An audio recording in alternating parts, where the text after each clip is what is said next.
Boa tarde, turma. Tudo bem?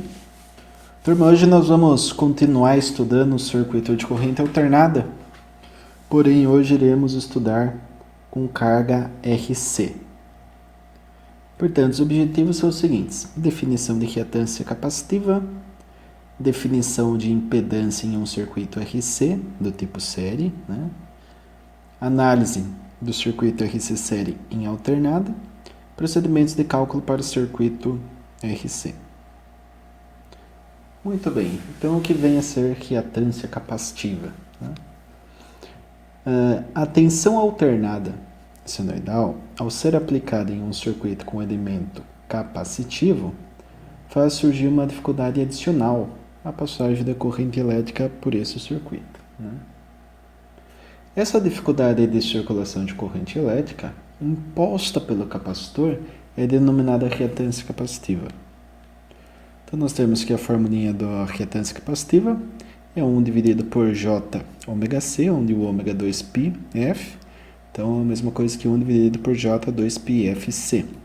Isso é dado em ohms, onde o ômega é a frequência angular, radianes por segundo.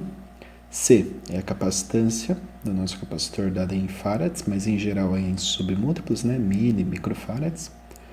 E a frequência do circuito é dada em hertz. Se não fala nada, o circuito é 60 Hz, que é a frequência da rede. Muito bem, impedância elétrica. No caso do circuito RC série, a reatância capacitiva contribui negativamente com a parcela imaginária da impedância do circuito. O que quer dizer isso?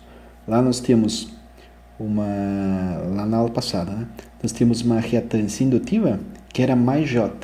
Aqui vocês vão ver que o caso é diferente, é menos J, Por quê? Porque a impedância é definida como R mais 1 dividido por J ômega C. Então, se a gente trabalhar um pouquinho nessa expressão, nós temos aqui as definições de impedância, resistência e reatância indutiva. Agora, modelando um pouquinho essa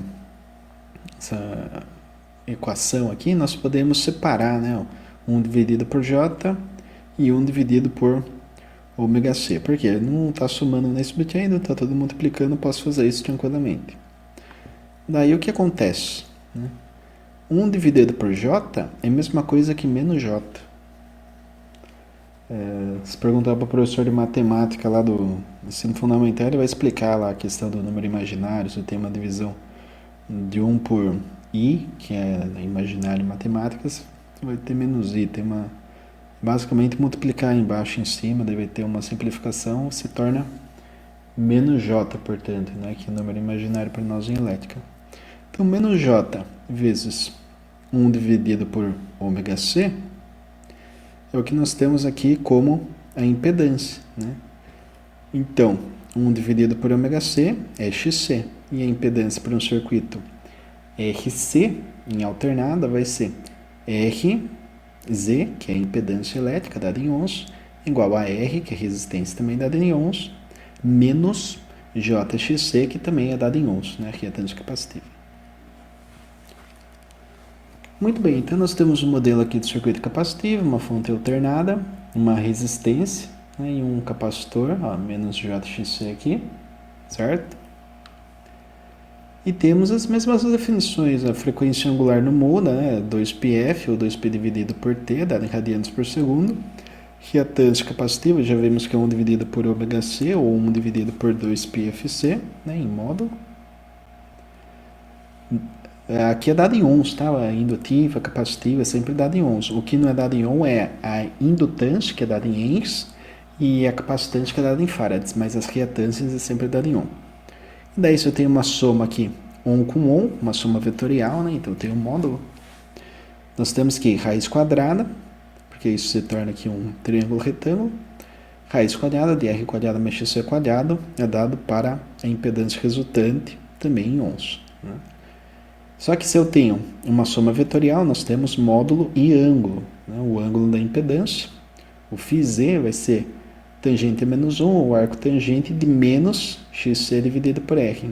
Por que é menos? Por quê? Por questão daquela divisão, 1 dividido por J gera menos, menos aqui na frente, então esse menos aparece também no arco tangente, tá? Não pode esquecer desse sinalzinho aqui, senão dá resposta errada nos cálculos. Então aqui nós temos o mesmo circuito, mas agora para analisar as expressões da corrente elétrica, tá? Então a corrente elétrica a gente segue a mesma metodologia, né, que já vimos anteriormente, tensão dividida por impedância, porque tensão dada em volts, impedância dada em ohms, volt por ohm é ampere, tá? Que é corrente. No caso aqui nós temos impedância sendo agora R quadrada mais XC quadrada, né, que seria a reatância capacitiva, já vimos isso, portanto a fórmula da corrente é isso daqui.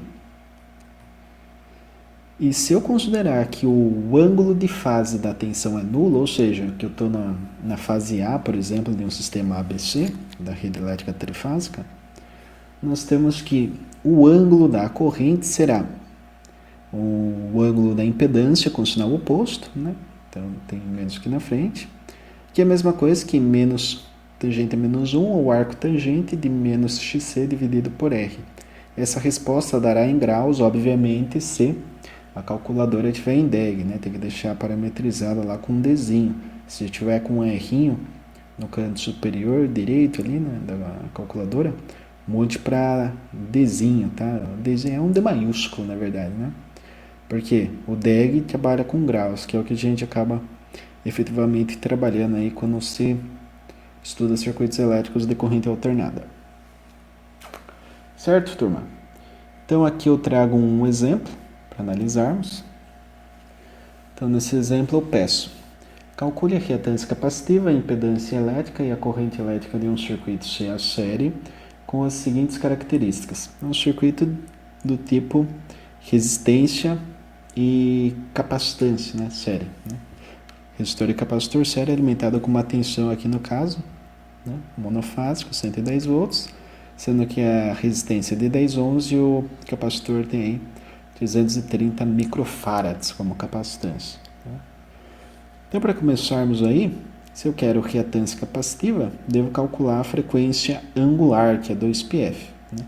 2πf, 2π vezes 60, que se eu não falo nada significa que eu estou trabalhando com a própria rede elétrica, e a rede elétrica impõe para nós uma frequência de 60 ciclos por segundo. Né? Então, 2π vezes 60, temos aqui 377 radianos por segundo. Esse número aqui é um número assim, constante, não muda quando você vai trabalhar com rede elétrica, tá? Então, se eu for alimentar meu circuito com 110 volts, ou se eu for alimentar o circuito com a saída de um secundário de um transformador ali para 12 volts alternado, 24, 15, 18 volts alternado, enfim, a tensão que for, mas uma tensão proveniente da fonte, esse 377 radianos por segundo é constante, não muda.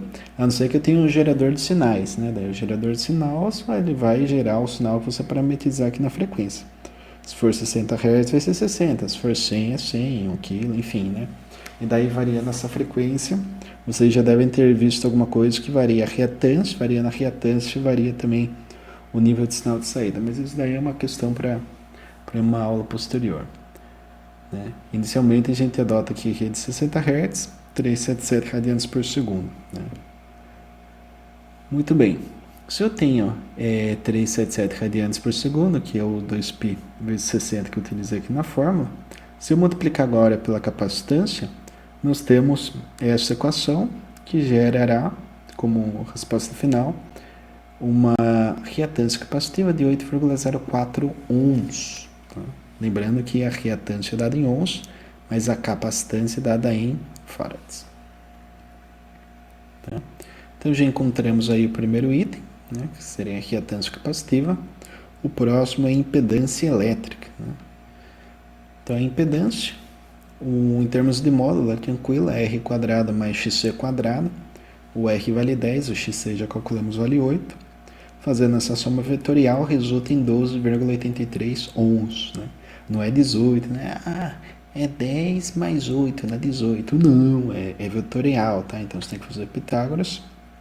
E daí sim você chega no valor real. Ah, professor, mas o circuito elétrico sabe fazer Pitágoras? Acredite ou não, sabe. Porque esse modelo aqui ele não seria utilizado se de fato não corroborasse aí com os dados práticos. Então, sim, né?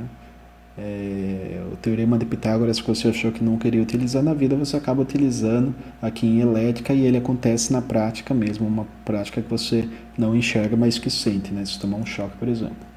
Muito bem, indo adiante, nós temos aqui que o ângulo φ para impedância é arco tangente, a tangente menos 1 de xc dividido por r. Né? Xc já calculamos, é 8,04 ohms, só que negativo, né, por conta da fórmula. Então, menos 8,04 dividido por 10. Faço essa divisão, tire o arco tangente e teremos aí o ângulo da impedância sendo menos 38,80 graus.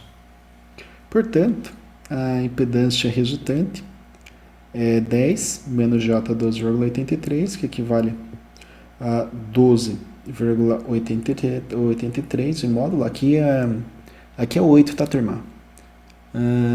Parte da reatância capacitiva é 8,04, não é 12 não. Então 10 menos J, 8,04, equivale a 12,83 em módulo, com fase menos 38,80 graus. Então encontramos aí a impedância do circuito. Então tínhamos que calcular o quê? Reatância, impedância e corrente. Já encontramos os dois primeiros itens, falta apenas a corrente elétrica. Então, tendo aí o dado de impedância, a gente parte para a corrente. Corrente tensão dividido por raiz quadrada R quadrado mais o XC, aqui no caso, né? Então é 110 dividido por raiz de 10 quadrado mais 8,04 quadrado, que é a mesma coisa que 110 dividido por 12,83, que resulta em uma corrente de 8,57 amperes. Tá? E se eu tenho essa corrente, eu tenho o módulo da corrente. É a corrente que eu irei medir com alicate amperímetro ou com multímetro. Agora, se eu tenho uma corrente fasorial, eu tenho também um ângulo, né? E o ângulo da corrente é o ângulo da impedância com o sinal oposto. Então, é menos o ângulo que nós tínhamos e o ângulo era menos 38,8. Então, vai ficar menos, menos. Teremos que o ângulo da corrente é de 38,8 graus. Certo? Portanto, a corrente elétrica possui um módulo de 8,57 amperes com ângulo de mais 38,8 graus. Tá? Muito bem. E o que isso quer dizer? Quer dizer o seguinte, que a corrente do capacitor é adiantada em relação à sua tensão. Né? Porque o ângulo da corrente é positivo, gerando, portanto, um adiantamento da corrente resultante do circuito. Tá?